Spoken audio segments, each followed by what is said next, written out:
What's up? Oh, I thought I had a stain on my shirt or something. What's up, chat? So how y'all doing? Welcome back to another One Year Bible Read on the Limitless Core channel and on Core Extended. Um, Please let me know if YouTube stream is choppy. Because if that's the case, we just get a new phone for YouTube for the YouTube stream. We'll see. But I have been seeing complaints about YouTube stream being choppy. This is an iPhone 12 on for YouTube that I'm using, so it makes sense. But you know. um, but what's up, everybody? How y'all doing?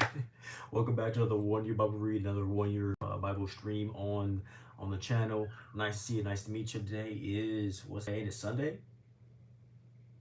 Yeah, today's Sunday. Yeah, today is Sunday, chat. So it's good to see you. Happy early Christmas or celebrate, and this is day 356 in a row of our One Year Bible. So if you want to join us, might as well go ahead.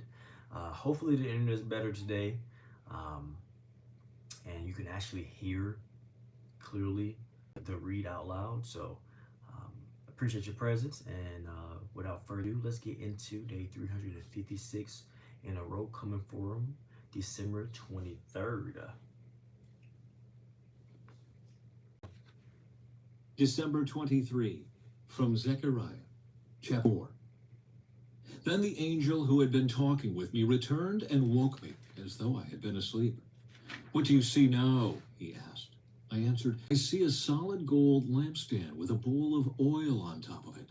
Around the bowl are 7 lamps, each having 7 spouts with wicks. And I see 2 olive trees, one on each side of the bowl." Then I asked the angel, "What are these, my lord? What do they mean?" "Don't you know?" the angel asked. "No, my lord," I replied.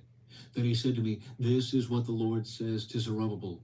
It is not by force nor by strength, but by my spirit, says the heaven's armies. Nothing, not even a mighty mountain, will stand in Zerubbabel's way.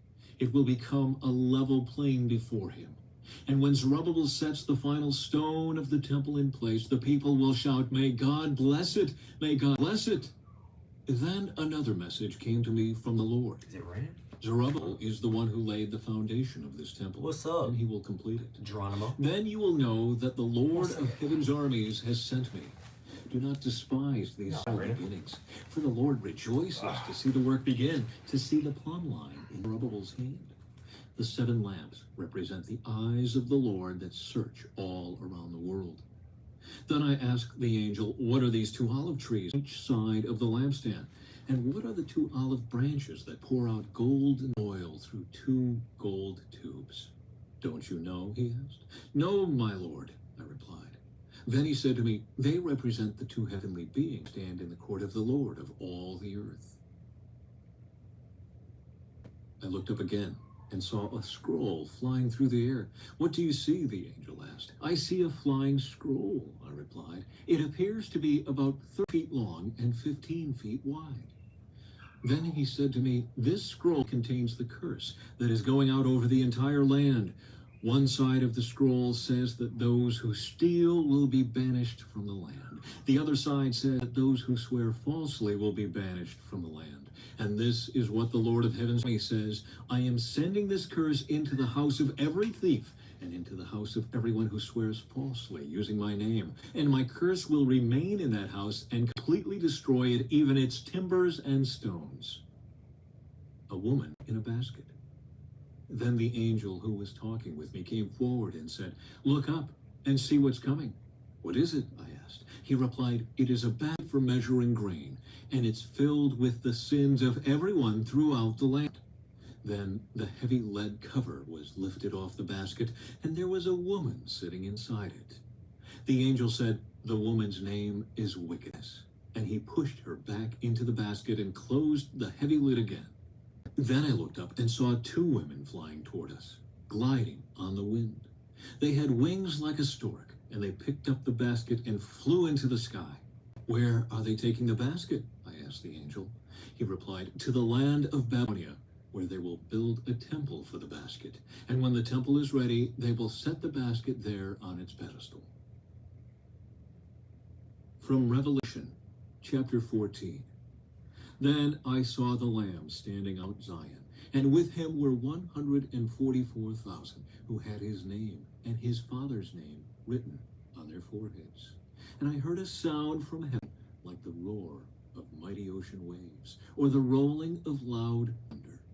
It was like the sound of many harpists playing together. This great choir sang a wonderful new song in front of the throne of God and before 4 living beings and the 24 elders. No one could learn this song except 144,000 who had been redeemed from the earth. They have kept themselves as pure as virgins, following the Lamb wherever he goes. They have been purchased from among the people on the earth as a special offering to God and to the Lamb. They have told no lies. They are without blame. The 3 angels. And I saw another angel flying through the sky, carrying the eternal good news to proclaim to the people who belong to this world, to every nation, tribe, language, and people.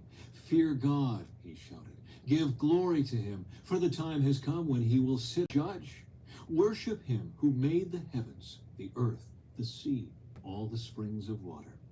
Then another angel followed him through the sky, shouting, Babylon is fallen, that great city is fallen, because she made all nations of the world drink the wine of her passionate immorality.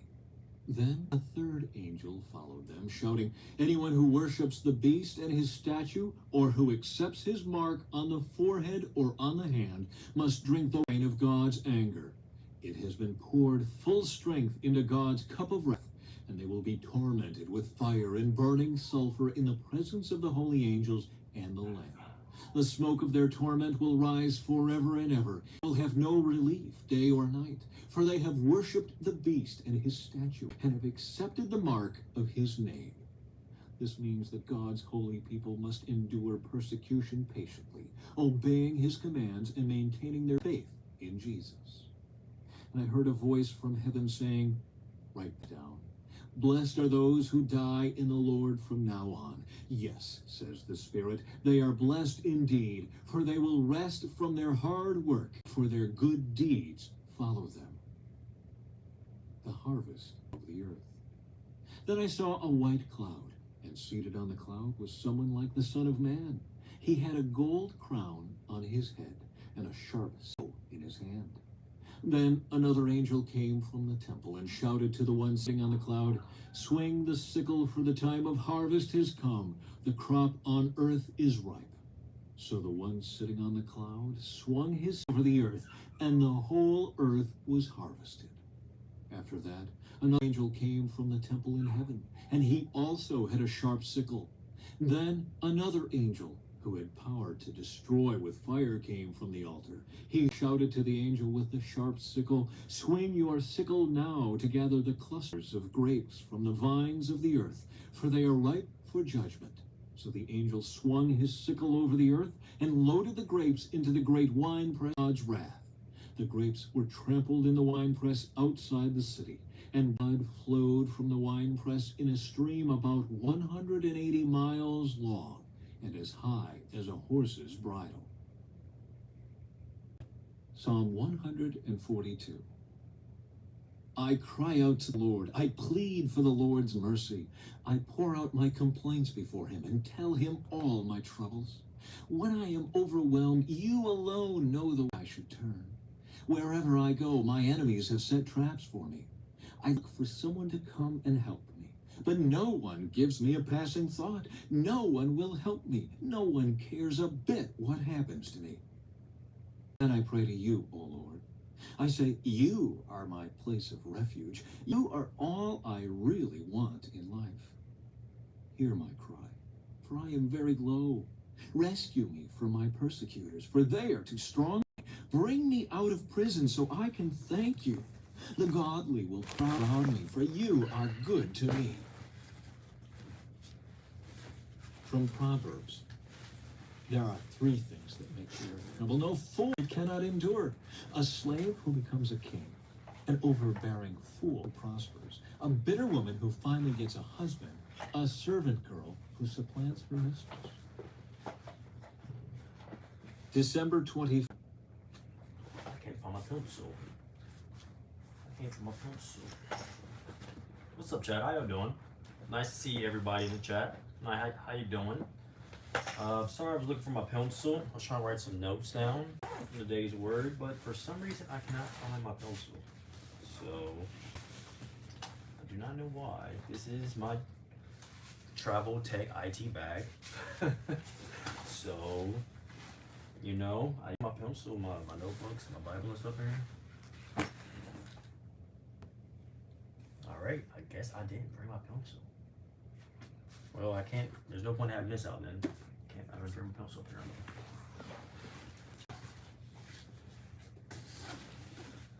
Come on, dude. Come on, dude. Y'all good. Ain't no big deal. Sorry about the yawn there, man. How y'all doing? Happy Sunday too. Hey, nice to meet you. Nice to meet you. You're amazing as well, Carmen. How you doing, Denise? I'm sorry, I didn't check what y'all way over here, man. Thank you. Thank you for joining me. But we have a little bit here to finish up. We're not done here. We have a little about 5 to 2 more minutes up for the stream. But here it says, give up on bearing down. Give up on bearing down. Let me show y'all this really quickly. Here you go. Here. And if you don't know what this is like a 1-year Bible. So it gives you the opportunity to read the Bible in a year, so 365 days. And we're on day 356. We only have literally 9 days left. We only have 9 days left, which is kind of crazy to think about. But give up on bearing down. God's message to Zerubbabel is what everyone recovering from addiction or dependency comes to understand. Over and over, recovery try to force a change under their own power. The results don't last long. They get every ounce of strength, trying harder and harder, only to feel worse and worse. Victory comes from the Spirit of the Lord. If anyone gives up on bearing down and instead surrender to the Lord, it is over. We may be powerless to change, but thank God, our strength comes from the Spirit of God. And now, we have to go over. We're gonna do a prayer part of the stream, right? But before we get to prayer, I want you to remember things, right? Don't leave before I tell you 3 things, okay? These are like really phenomenal 3 things to remember, okay? Please stay. If you don't stay for the prayer, just stay for the 3 things at least, please. Okay? Thank you. So 3 things, right? I want you to remember, okay? 1 thing. The more you talk to God, right? The more you start to realize that God is your best friend and your closest confidant, and God not gonna tell your business. You may be worried about other people in the world telling your business, but there's a person you don't have to worry about telling your business, right? That's one of the main things, right? 2, right? God has asked us to stop trying to carry around our burdens, but I want to explain why that God has told us to stop carrying around our burdens. Because when we carry around burdens, it makes us very irritable people, and makes us lash out at people we probably wouldn't have lashed out at if we were okay already. What's up, Leah? So God has asked you to stop carrying around burdens. It makes you agitable, right? It makes you not be able to listen to the word of God. It makes your heart hard. And right, and what's one of the main things we've read about through our 356-day read of the Bible so far, right? Every one of the people who were really high up there, when they fell down, why? Why did they fall? Their heart got hard. That's what happened to every single one of them, right? So, what don't you want to happen to you? You don't want your heart to get hard, right? So that means you have to let go of your burdens. It's so important, okay? It's so important, right? What's up, Em? So God asked you to let go of your burdens, right? And the more, appreciate you sharing a lot. I appreciate that. The more you let go of your burdens, the more your heart opens up, the more you're open to, just being able to listen, to being able to make decisions to where you decide to talk to God instead of going to go do some stuff you were doing before in the past. Right? Going back to old habits that were never serving you, they just hurt you a whole bunch, right? Just remember, burdens don't make you stronger; they make you weaker. And letting go of burdens is actually what makes you stronger. Okay. And once you practice this, once you realize you can talk to God at any time during your day, you don't have to wait till you get home. You don't have to wait till Sunday. You don't have to wait till whatever your day you go to church is. I don't know whatever you are, right? Whatever the day you go to church, you don't have to wait till that time, right? You can do it right then actively in whatever situation as is currently happening. You will start to feel so much better, right? Because then you know and actually truly know that you're not alone, right? You're not alone. And the one who made everything is assisting you in everything you do. So it just takes so much pressure off of you, right? You feel like you can have thoughts again. You feel like you have your own safe space again. You feel like you can just go do these things you always dreamed about doing. And there's nothing that's gonna stop you. Okay? And then after that, it's a whole lot of things change. You stop having your own desires. It's a whole little change after that, but you'll figure it out once you start doing it right. You stop, but um, uh, but the more you do it, the more you talk to God, the better you'll feel, um, and the more you'll be light. And people will wonder why things are working out so much in your favor. It's because you're light now. It's because when you don't understand what people mean by light, you think like the lights in the house or like a light. No, light is the light feeling that you now live in. Your life is now is a light. You feel me? So when you walk past people, they feel light. When you walk past, it means they feel airy. They feel like they can go do anything now. It's not about a light. It's about what? It's about light. You feel me? You understand? All right, cool. All right, cool. All right. And then you know when you walk past somebody like that, man. You know when you walk past, you feel it. You know you walk past somebody that because you can feel it. You feel me? So, um, um, I hope you take this in and you just start moving forward with it. You do what you got to do with it, move forward with it, right? And now it's time for today's prayer. So you say your own prayer, right? You gotta be honest for yourself, right? The main thing to do is just to be honest, right? God knows everything because God is everything, everywhere, all at once. So it's nothing that you can hide, but it's also no reason to hide it because God is not going to judge you, right? So because He already knows, Why would somebody judge you if they already knew, Exactly. So He already knows, so He's not going to judge you. I just want to make it as much sense as possible, right? So just be as honest as possible, right? Um, um, Now I'm gonna say my prayer. You go be someone comfortable. Say your prayer, right? And I thank you for joining me. They listen to all three things. Sometimes it take a long time because I'm a little long with it. I understand that, but I appreciate you sticking through it. So now I'm gonna say my prayer. You say your prayer, and let's just be honest, right? So God, I want to say thank you for another day. Thank you for just this weekend. It's my nephew. It was my nephew's birthday, right? And when I'm with my nephews, the little ones, they just always make me feel uh, that lightness of the heart that I always talk about, right? So sometimes I be in my own way, So I know I still got work to do, and I just appreciate you, showing me that with how light I am when they're around, right? So I understand that I still have some ways to go, but I appreciate the grace that you still give me. You do this in such a gentle way, and I just appreciate that. Um, and I just want to say thank you for my community. Say thank you for the people that actually move forward everything, and even the people that don't move forward everything. Um, maybe it wasn't they. Maybe I'm not the person to say it to them. Maybe it's somebody else supposed to say it to them, right? So I hope they meet whoever it is supposed to say it to them, and it just click, right? So, and I want to say thank you for your generational help for my family, for myself, and for my community, right? So thank you for your generational wisdom and application of your generational wisdom. God, thank you for your generational clarity and application of your generational clarity. God, thank you for your generational discernment and application of your generational discernment. God, thank you for your generational love and application of your generational love. God, thank you for your generational joy and application of your joy. God, thank you for your generational favor and application of your generational favor. God, thank you for generational peace and application of generational peace. God, thank you for generational prosperity and application of your generational prosperity. God, thank you for generational protection and application of protection. God, thank you for holding my hand and my generation coming in, God. God, thank you for application for holding my hand and my generation in, God. God, thank you for your generational forgiveness and application of your generational forgiveness. And God, thank you for your generational wealth and application of your generational wealth.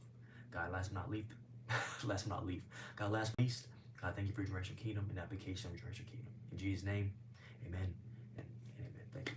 I truly appreciate it. And now I turn to my neighbor and I tell him I love him. So my neighbor on this side, I love you. And my neighbor on this side, I love you as well. Right? And we'll do a little quick, short little discussion about today's word really quickly. So give me just a moment.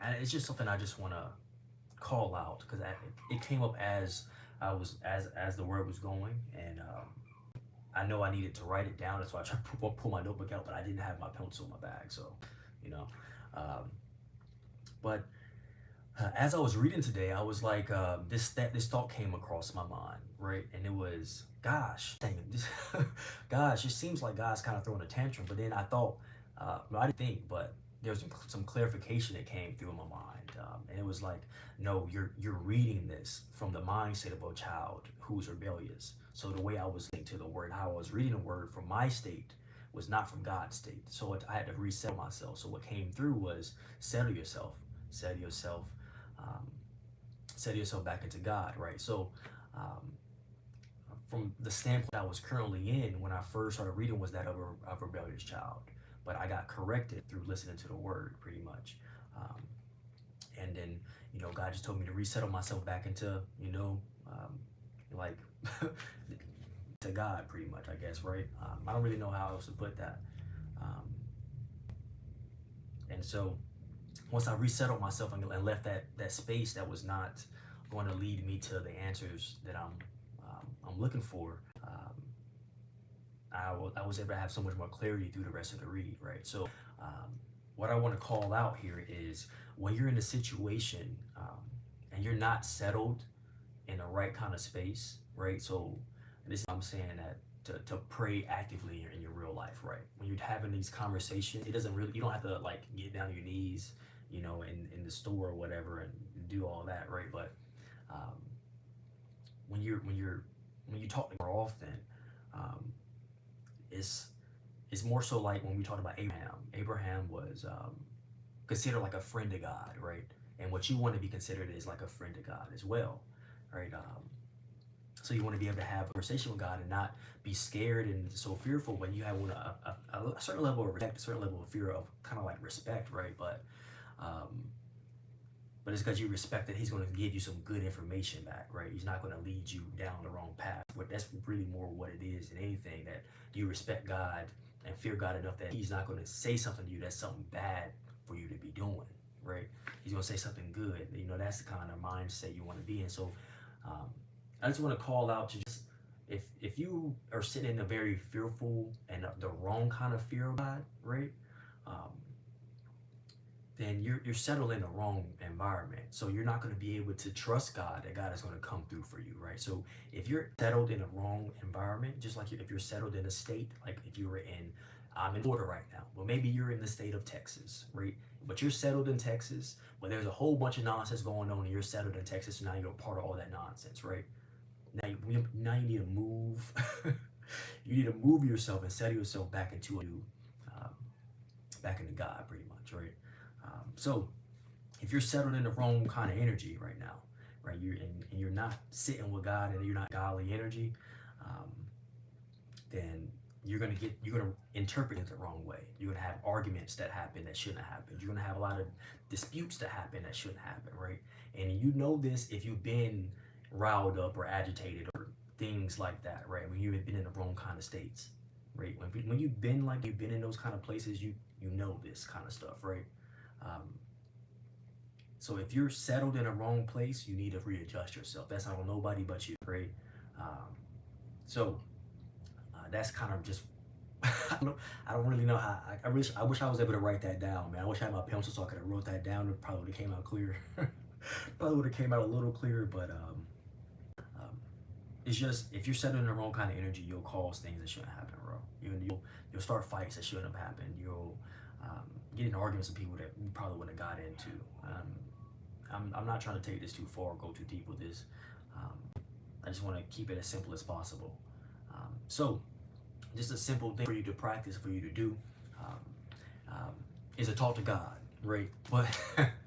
But, to realize you can just say to yourself, I want to settle into um, a more godly energy, right? That's what I do on the inside of my head when I know I'm in the wrong kind of place and all I'm doing is causing and being antagonistic to people around me.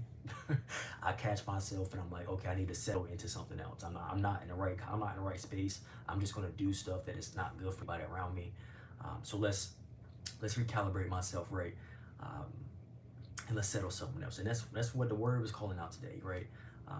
If you're in the wrong space, if you're in the wrong places, um, you got to adjust, and you're the one that's responsible for that, right? So, so just a little practice to do is I want tell yourself I just want to settle into a more godly place, a more godly energy. I want to be I just want to settle into energy that's not allowing me to be led instead of trying to be angry or angsty. I want to settle into a better place, right? Some just you don't gotta call out all the energy that you were already in. Just say what you want to be in now, right? Um, and you know, God hears you, and God works so fast. And the more often you do that, you know, just saying that in, and God is inside of you. He hears you, right? So He's making all the things work and happen. You know, He's making all the things work and happen, right? So, so you calling that out is you just talking to God, right? I want to settle into, right? And you saying I want to settle into is a past tense word. So you're telling God that you committed to it, right? I'm committed to setting into this better energy. I'm committed to being a better version of myself. I'm committed to walking away from, you know, who I used to be. That kind of energy I was carrying around that I was giving to other people that they deserve that, right? So, there we go. I wanted that to come out at the very beginning. There we go. But hey, it came out, didn't it? It came out, didn't it? I'm just saying. All right. Just thank you for your presence, man, as always, you know. And I hope y'all have a blessed rest of y'all Sunday. I'm out of here.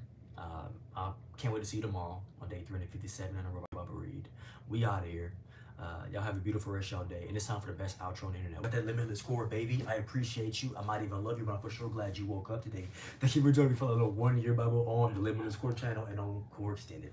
I truly do appreciate your presence, and just thank you for being here. You know, whether that was for a minute, whether that was for a second, whether that's for a millisecond, whether you've been for a while now, rocking with whatever you do on the channel, I appreciate it. You know, and you just have a blessed rest of your days. I'm gonna have a blessed rest of mine. Peace. I'm out of here. I'm gonna see you next time. Have a blessed day, everybody. See you tomorrow. See you tomorrow. Tomorrow. I love